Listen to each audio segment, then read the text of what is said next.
Bismillahirrahmanirrahim. Assalamu alaikum dear students. My name is Aisha Salim. I hope you all are fine and doing well.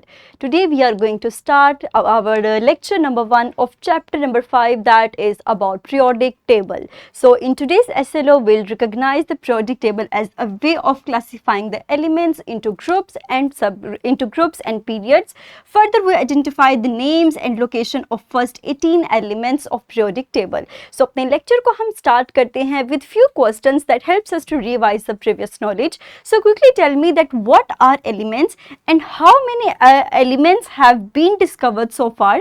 Can you name any element and which tool or chart is used by scientists to classify these elements? So quickly think about these questions and answer me. Very good. So हम इन्हीं questions को बेहतर तरीके से समझेंगे अपने आज के लेक्चर के अंदर. आप सब जानते हैं कि हमने अपने प्रीवियस लेक्चर के अंदर स्किल 5.1 को एज अ होमवर्क मैंने आपको दिया था. तो इसी होमवर्क को शेयर कीजिए अपनी क्लास के स्टूडेंट्स के साथ and do share it with your teacher. So quickly pause the video, share your findings with the class fellows and your teachers. Very good. So अपने लेक्चर को वहीं से फर्दर कंटिन्यू करते हैं और देखेंगे कि हमारे पास पीरियोडिक टेबल आज के लेसन के अंदर इस चीज़ के बारे में, periodic table that is basically a tool to categorize elements, हम इस चीज़ के बारे में क्या सीखेंगे. सो हमने अपनी रिसर्च से ये फाइंड आउट किया कि हमारे पास periodic table the modern periodic table was discovered by was made by Henry Moseley, जिसने elements को arrange किया in order of increasing atomic number. Atomic number is considered as a very important and universal fact that on the basis of which elements are arranged. और आप जानते हैं कि just like our fingerprints, हमारे पास elements के atomic number revise नहीं होते. इसीलिए हमने periodic table के अंदर तमाम elements को arrange किया in order of increasing their atomic numbers. Further हमने इसको classify किया elements को horizontal and vertical rows के अंदर, जिसको हमने नाम दिया periods का and groups का. आप जानते हैं कि अगर groups की बात करें तो we have 18 groups in the periodic table. लेकिन अगर हम बात करें periods की तो हमारे पास 7 horizontal rows मौजूद हैं जिनको हम periods का नाम देते हैं. और ये तमाम हमारे पास elements मौजूद हैं in order of increasing their atomic number from left to right. Further अगर हम डिस्कस करें तो हमारे पास अगर हम एटॉमिक साइज को देखें तो atomic size left to right हमारे पास डिक्रीज होगा.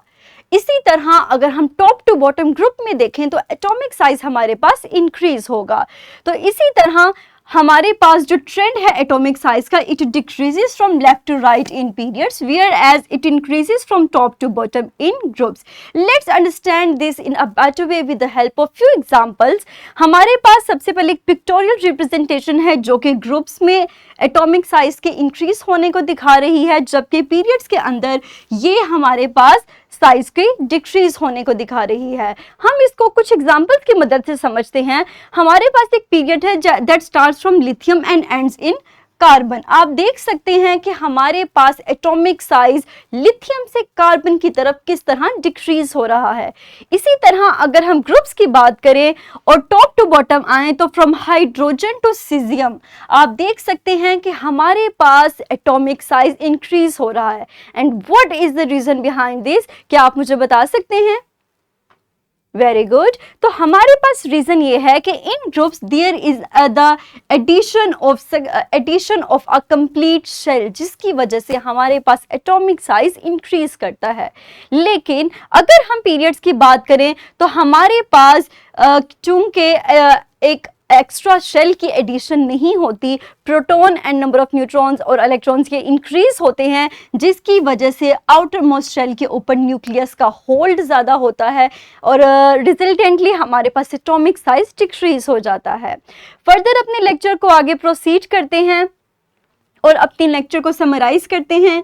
आज के लेक्चर के अंदर हमने सीखा कि Henry Moseley is the scientist that discovered that established the modern periodic table in which he arranged the elements, the discovered elements in order of increasing atomic number, and atomic number is considered as the universal fact on the basis of which elements are arranged in periodic table, and it is just like fingerprint. जिस तरह fingerprint revise नहीं होते, बिल्कुल उसी तरह किसी भी element के, किसी भी दो एलिमेंट का एटॉमिक नंबर सेम नहीं हो सकता।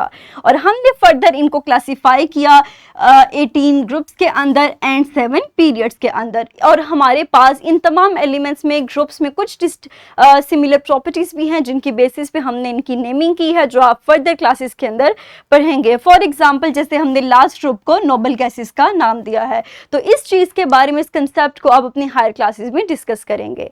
नेक्स्ट हम चलते हैं अपनी वर्कशीट की तरफ। सो डियर स्टूडेंट्स, आप अपने इसी नॉलेज को अप्लाई करते हुए अपनी इस वर्कशीट को सॉल्व करेंगे। The link of this is also given in the description of this video, so quickly pause your video for few seconds and solve this worksheet. Very good, मुझे उम्मीद है कि आपने इस वर्कशीट को इजीली सॉल्व कर लिया होगा। That's all about today's lecture. इंशाल्लाह in the next lecture we will discuss the classification of elements in periodic table. So dear students, तब तक के लिए अपना ख्याल रखिएगा। Thank you very much and अल्लाह हाफिज।